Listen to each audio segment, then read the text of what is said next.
back. Um, if you remember, or even if you don't, in the original Photoshop file, this section and the navigation section had some transparency to it.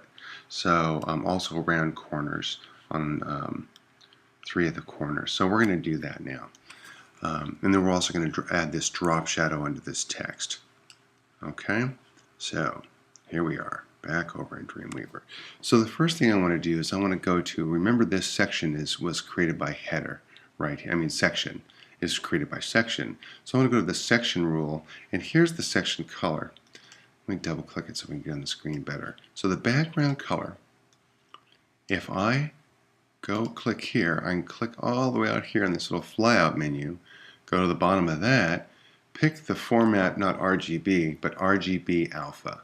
And that will allow another spot, this transparency spot. So RGB and then transparency. 1 means solid, and anything less than 1 means transparent. So I'm going to change my 1 to a 0.7, click apply, and we might see some transparency coming through that now.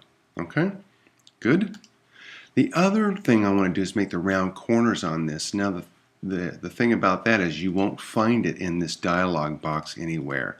In the CC version of this, I'm using CS6. In the CC version of this, however, you will find it down here in the attributes section. So I'm going to cancel this. I can add the property, I just need to know what it's called. And in the case of round corners, it's called border radius. So I'm going to add property. I can use this little flyout arrow and then look through the whole list here to see if I can find border radius, which is here. At that point, I can click on this guy right here. Let me turn this off of live real quick. And back to section. If I have that on live, it may not take. So we're going to come back to border radius, which I've lost now. Radius. There we go. And I'm going to use this little editor to change the border radius. Let me move this all over here so you can see it better. So for this little editor, I'm going to change the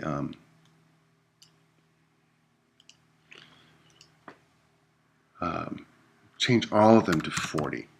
Okay, and just say okay to that. Now they're all 40. And if I change or click this onto live, you'll see that happen. Okay, but I don't want this one to be round, so I'm just going to change that upper left hand or top left hand corner. So I'm going to turn off same for all, delete this, and that's it. And now I've got a pointed one there and a round one over there. Good. Okay, back in there, over here you go. Now let's see, the next thing I want to do is put that drop shadow on the type over here. I'm going to turn live off again. Now this is controlled by an H1 tag, so I'm going to edit the H1 tag. So here's H1. Again, I have to add a property. It's not something that I can go to the window and find. So I could find, and what I'm looking for here is text shadow. I can either scroll through this and see if I can find it, or I can just type it in. So it's text hyphen shadow, and then I'll enter that. Oh, that's not shadow, is it? Okay. And if I get it right, it will show up here with a little editing button again next to it. And then here I'm going to change this. Off the screen here it just says pixels. So I'm going to change this to 0.2, 0.2, 13, and the color then will be black. Okay. And if I now go to live view, we should see that. And now there's a little secret here. If I go next to this over here, see how I get that no symbol? I can click that on and off, which just enables or disables that property. Okay, so you can see how that pops that text out just a little bit more. All right, next we want to add that script text over here. Now remember, in the first movie I told you that in the Photoshop version of this, I went to Google Fonts and I downloaded this Alex Brush is what this font is called, so I could use it on my computer and have it render in Photoshop. I don't need to do that, only if I want to use it on my computer. To get it to work in the website, all I need to do is put the code in, and then it will work. So here's what we're going to do. We're going to go back out to Google Fonts, and we are going to type Alex, and here's Alex Brush. This is the one I want to use, so I'm going to add it to my collection. Click Add to Collection, and here you'll see it. Down here I'm going to say Use Now, and if I scroll down, it says add this code to your website. If you want to know where, write in the, make it the first element in your head section, and then it'll even give you an example if you want to see that. But I'm going to just copy all of this, Command C, and I'm going to bring it over here. I'm going to go to the code view, zoom to the very top, and right after the head section, make a little space and drop that in.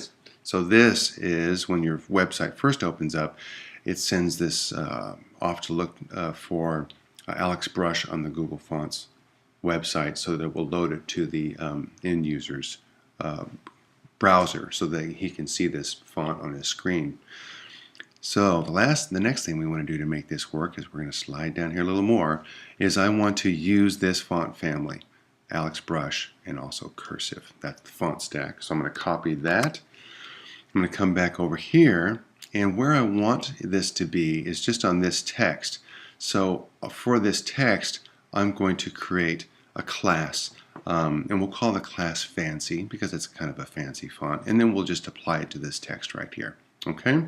So I'm going to come over here to the new rules. My new rule is going to be a class, and it's going to be called Fancy. Remember, a class or an ID can have any name you want, so long as there's no weird characters, and try to avoid using words that are already used up by tags. So Fancy. And then I will say type. I'm going to click in here instead of pulling one from the pull down menu. I'm just going to paste in what I copied from the website, and I'm going to say OK. And nothing happened, but I do have a new class called Fancy. Right? There it is, Fancy. Dot for class, Octothorpe for IDs. So I'm going to select, turn this off of live, and I'm going to select this type right here, and then I'm come down to class, and I'm going to change that to Fancy. And voila. It looks a little small, so I'm going to go into my Fancy class rule, and I'm going to change that to about, let's see, what did I say, 50 pixels works. Works for me, and say OK. And there I have that. Okay. So if I go to live, you'll see the drop shadow under it and all that good stuff. All right. So right now, I know we can't see this whole thing very well in the smallness, so we're going to shrink it down. Right now, I think I have too much space up here around this headline. So I'm going to move the section up. So remember my section rule right here, section. In my section rule, it tells me how many pixels, because it started out as an AP div, right? My section, I want to move this up or move it closer to the top. I want it to only be 220 pixels from the top. So it moved it right up. Okay, and then also for my header, I'm going to place this one, just manually move it up. So I'm going to take it off of live. I'm going to grab this, and then I'm going to use my arrow keys to move that up.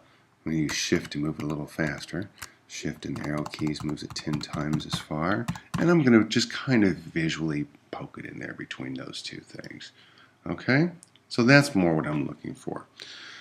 All right. So a couple more things. I want to style the H1s, 2s. I mean the H2s and 3s and the paragraph style to make it look more like it does over here. So here, let's do that. That means we're going to have to write a couple more rules real quick. So we're going to add some tag rules. Tag. This first one's going to be for the H2. And I'll say OK to that. I want my H2 color of my type to always be this gold color. So I'm going to click at the color right from there. If I say apply, I should see the style change right here. The style, get it? Next, I want the size of this to be about 30 pixels. So 30, and then I'll apply that, and there, it's bigger now. Okay. Next rule, just going to run right through these. Tag again. In this case, it's going to be the H3 tag. And I'll say OK to that. And my H3 tag wants to be a size of 30. And also a line height of 25. Line height is kind of like leading. I don't know why they don't call it leading, but they call it line height. So 25 for that. And we'll say OK. So those got bigger. Oh, those got way bigger, didn't they? H2. Let's make those 20. Sorry. No. That is 30. 30. H3. 20. Okay, that makes more sense. Sorry about that. And then one for the paragraph tags to space that text out. Like we had over here, we got some breathing space between our text. So let's do that. New rule. It is a tag, and it is P for paragraph. I want this one to say the size 14 pixels, and the line height again 25 pixels. And OK to that. And that helps me out a little bit. Okay, the next thing I'm going to do is I'm going to come through here just real quick and delete some of these spaces. So I have to turn this live stuff off here. And I don't want the space that's in here anymore. So it was helpful a while ago, now not so helpful. And I'll just delete some of those spaces to make sure that we know that that heading goes with that text. Okay, and that is it. All right, so when you come back for the next movie, we're going to start making this website responsive, so it changes sizes as the screens grow and shrink. Okay? All right, we'll see ya.